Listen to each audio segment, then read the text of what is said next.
پہلا عالم کون سا ہے؟ عالم ارواح. کون سا ہے؟ کیا یہ عالم ہم نہیں تھے، ہماری روح تھی. اللہ تعالیٰ نے روحوں کو ہماری پہلے پیدا فرما دیا. قرآن کریم کے اندر بھی اس جانب اس کا ذکر ہے. اللہ تعالیٰ نے سارے عالم ارواح میں ساری روحوں سے یہ فرمایا الست بربکم، کیا میں تمہارا رب نہیں ہوں؟ قرآن کریم کے اندر ہے. تو ساری روحوں نے، ہماری روحوں نے بھی یہ کہا تھا قالوا بلا، اے رب بے شک تو ہمارا ضرور رب ہے، اے اللہ تو ہمارا رب ہے. تو روحوں کو اللہ تعالیٰ نے پیدا کیا، ان روحوں سے عالم ارواح میں یہ عہد لیا اور پوچھا کہ الست بربکم، کیا میں تمہارا رب نہیں ہوں؟ تو ہماری روحوں نے بھی، سب لوگوں کی روحوں نے، چاہے وہ مسلمان ہو یا غیر مسلم ہو، جن کی بھی روحیں تھیں، ان سب روحوں نے یہ اقرار کیا تھا کہ قالوا بلا، تو ہمارا رب ہے. تو عالم ارواح ایک ہو گیا. پھر دوسرا عالم کون سا ہے؟ اب آپ غور کریں، ذہن پہ زور ڈالیں. کون سا عالم ہے؟ عالم ارحام. عالم ماؤں کے پیٹ میں جو بچہ رہتا ہے 9 10 ماہ 8 ماہ 9 ماہ 10 ماہ، ماں کے پیٹ میں بھی تو ہم رہے ہیں نا. دنیا میں کیسے آئے ہیں؟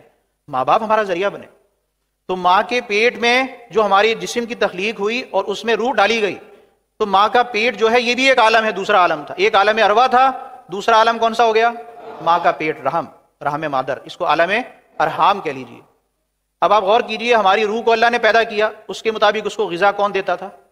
اللہ تعالیٰ. ماؤں کے پیٹ میں ہم جتنے بھی ماں رہے، وہاں ہماری پرورش کس نے کی؟ زور سے بولیے. وہاں کس نے غذا دی؟ جیسا عالم ویسی غذا دینے والا کون؟ اللہ تعالیٰ.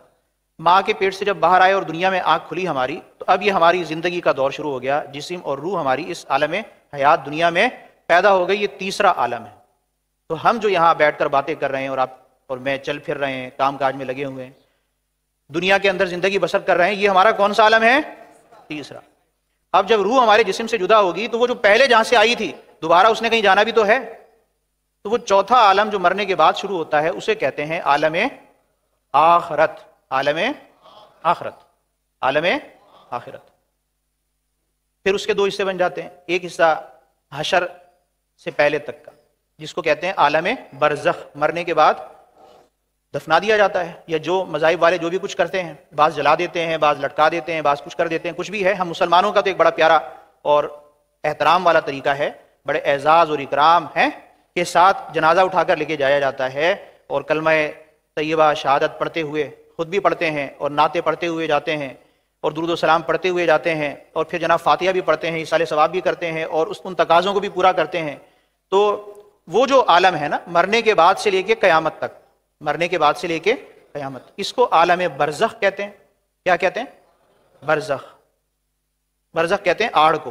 تو ایک دنیا کی زندگی تھی، ایک آخرت کی آنے والی زندگی، حساب کتاب کا مرحلہ، اس کے بیچ میں یہ آڑ ہے. درمیانی مرحلہ یہ کیا ہے؟ برزخ کا ہے. اور اس کے بعد جب سور پھونکا جائے گا اور سب قبروں سے اٹھیں گے اور حشر ہوگا، حساب کتاب ہوگا، پھر ہولناک مناظر ہیں. اچھے نیکوکاروں کے لیے جنت ہوگی، راحت ہوگی، اور بدکاروں فاجروں کے لیے اور کافروں کے لیے جہنم ہوگی اور دردناک عذاب ہوگا. تو وہ آگے دو ٹھکانے اور آنے ہیں، اور پھر جنتیوں نے ہمیشہ جنت میں رہنا ہے. اور جہنم میں اگر کوئی مسلمان گیا تو اس نے جتنی سزا اپنی بھگتنی ہے بھگتے گا. اس کے بعد جب اللہ تعالیٰ چاہے گا اپنی مشیت سے اسے جنت میں داخلہ فرمائے گا. اور نبی کریم علیہ الصلوۃ والسلام کی شفاعت سے جو گناہ گار مسلمان گناہوں کی وجہ سے اگر جہنم کی سزا میں اور آگ میں مبتلا بھی ہوں گے، تو وہاں سے انہیں حضور کی شفاعت سے نکال کر جنت میں داخل کر دیا جائے. پھر جنت میں رہنے والے ہمیشہ ہمیشہ جنت میں رہیں گے، اور پھر انہیں دوبارہ وہاں سے باہر واپس نہیں نکالا جائے گا.